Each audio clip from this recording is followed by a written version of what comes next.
Yes, please.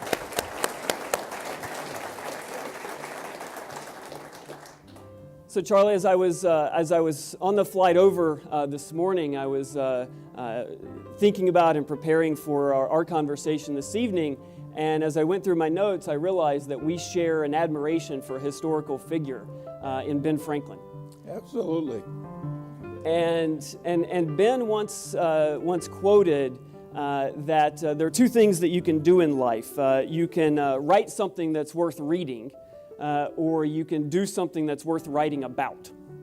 And you've done both of those. Oh, but not like Franklin.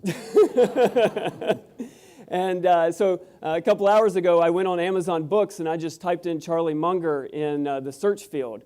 And over 100 books have been written about Charlie. And my favorite title was The Tao of Charlie Munger, which is pretty interesting. And so what I thought we would do this evening for our conversation is really just explore your life and many of the moments in your life that have shaped how you think and what you've been able to accomplish. And I'll ask a number of questions, and at some point, hopefully, we'll have time to open it up and ask some of the questions that you all are interested in as well. So far, we're 2 for 2 in Bitcoin, so that gives you a sense of what's on people's minds. But I'd like to go back to your early childhood in Omaha, Nebraska. So you were raised in Omaha. And what are some of the moments in your experience in Omaha that you really find memorable that shaped you and who you are today and how you think? Can you talk a little bit about growing up in Omaha? Well, yes, I really liked Omaha. It was a size where I knew a lot of the people who mattered and what they did. So I wasn't lost in a great metropolis. And I was very fortunate in the nature of my parents' friends. And I was fortunate in the public schools I attended were pretty remarkable by the standards of the time. And of course, most of my schooling was in the Great Depression. But that means I'm one of the very few people that's still alive who deeply remembers the Great Depression. And that's been very helpful to me. It was so extreme that people like you have just no idea of what the hell it was like. It was really, there was just nobody had any money. The rich people didn't have any money. People would come and beg for a meal at the door, and we had a hobo jungle not very far from my grandfather's house. And I was forbidden to walk through it, which meant I walked through it all the time. And I was safer in that hobo jungle in the depths of the 30s when people were starving practically than I am walking around my own neighborhood now in Los Angeles at night. The world has changed on that. You'd think the crime would be less, but the crime was pretty low in those days. So at any rate, I had a very unusual bunch of experience to go through civilization in various phases, including the greatest recession. Well, I say it's one of the greatest recessions in 600 years in the English-speaking world. It was really something, and it was very interesting to watch, and also to watch it fixed. It was fixed by the accidental Keynesianism of World War II. Very interesting. And Hitler had fixed the Great Depression in Germany by the deliberate Keynesianism, but he wasn't doing it to stimulate the economy. He wanted to get even with all the people he hated, but he borrowed all this money and created all these armaments. And Hitler's Germany by 1939 was the strongest economic power in Europe, and nobody else was close. So, and you wouldn't understand that as well as I do if you hadn't lived through it. You just could see the place gaining traction. More and more and more and more, and pretty soon it was fixed.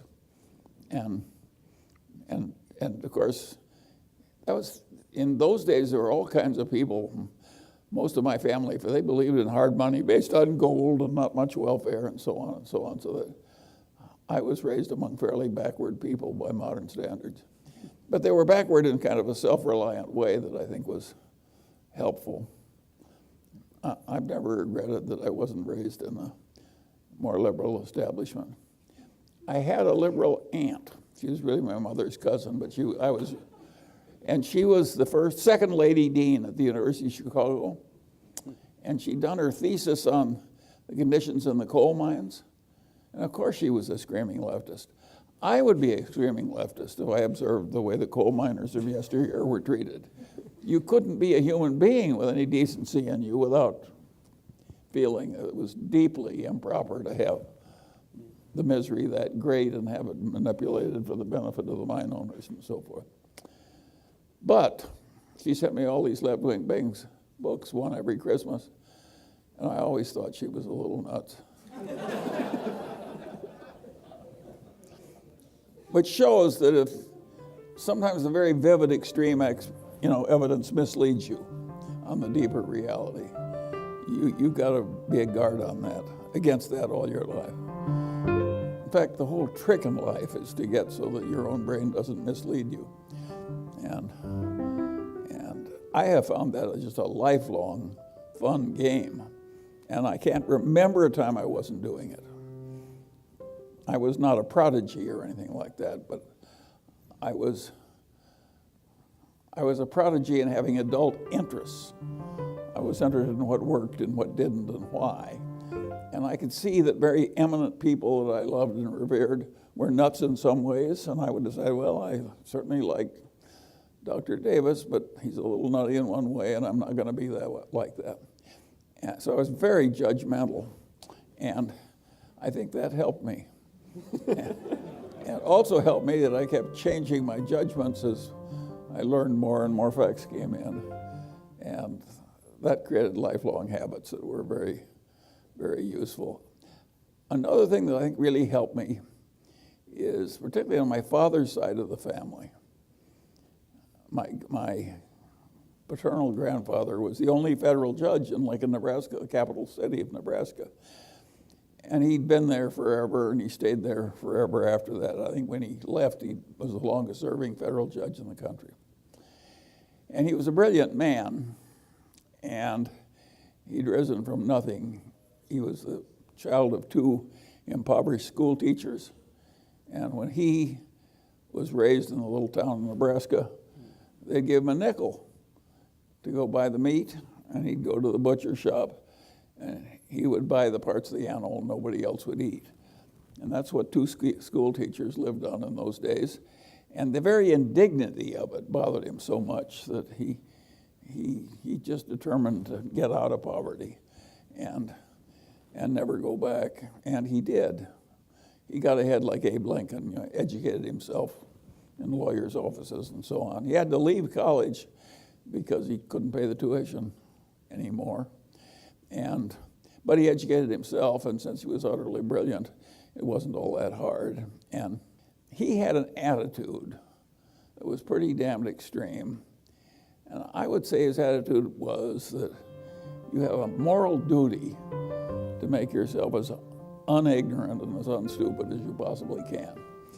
And that it was pretty much your highest moral duty. Maybe taking care of your family came first, but in the ranks of moral obligations, quasi-religious, well, he was conventionally religious, so it may have been a religious duty to him. But he really believed that rationality was a moral duty, and he worked at it, and he scorned people who didn't do it.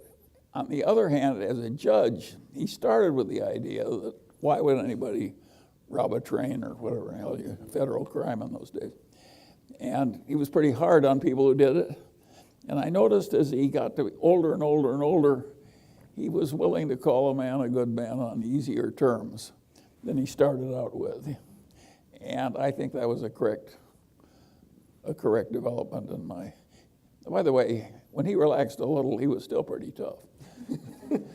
But he did relax a little, which I thought was appropriate. But influenced by such people, And when the 30s came, one son-in-law was a musician, and of course he couldn't make a living. So my grandfather didn't have that much money, sent him to pharmacy school, carefully picking a profession that couldn't fail, and found him a bankrupt pharmacy to buy and loaned him the money, and my uncle was soon prosperous and remained prosperous the rest of his life.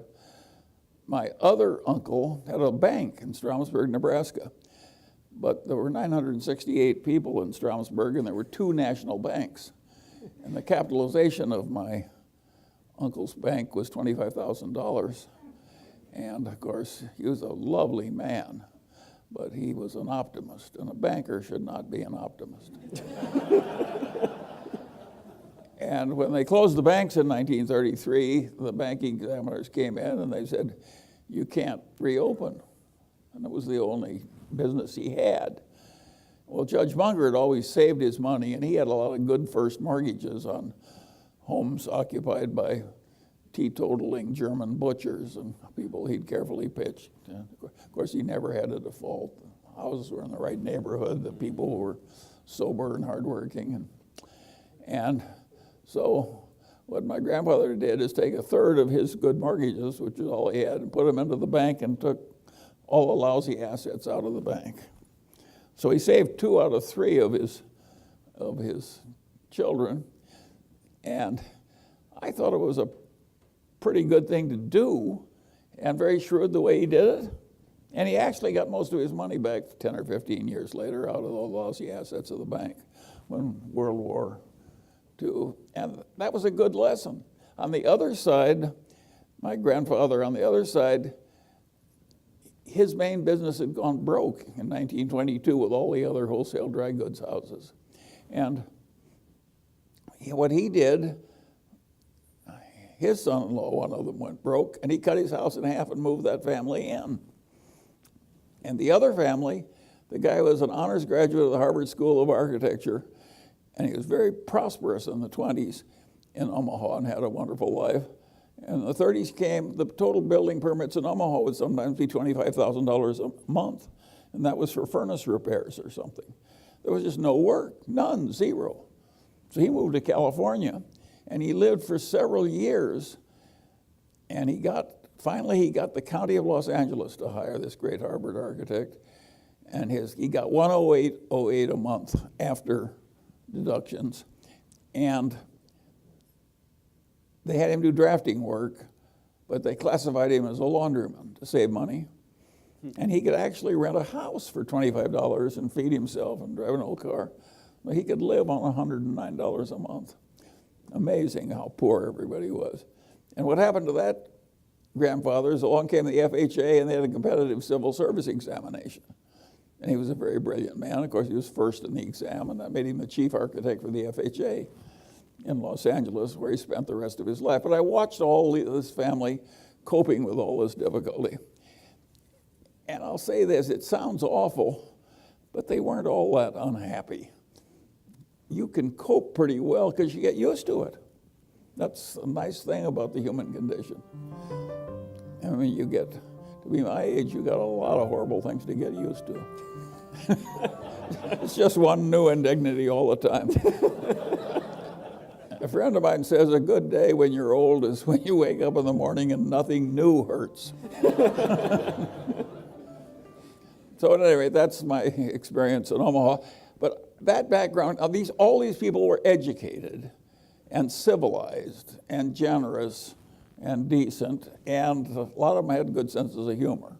And it was a pretty damn good place to grow up in. And my memory is of being surrounded by a lot of very fine people. And I think the whole thing was privileged. I look at my background as absolutely privileged. I'm proud of being an Omaha boy. Yeah. I sometimes use the old saying, they got the boy out of Omaha, but they never got Omaha out of the boy. And so that, all those old-fashioned values, family comes first, be in a position so you can help others when troubles come, prudent, sensible, moral duty to be reasonable, more important than anything else, more important than being rich, more important than being important. an absolute moral duty, because none of my intelligent relatives suffered terribly because they didn't advance higher. Right. Yeah, I mean, one of the things I'm fascinated by is, I mean, this was in the 20s and 30s, and the level of detail that you recall about their experiences and how that's shaping your experiences now. Well, I'm trying to give people a flavor of something that nobody else can remember. Yeah,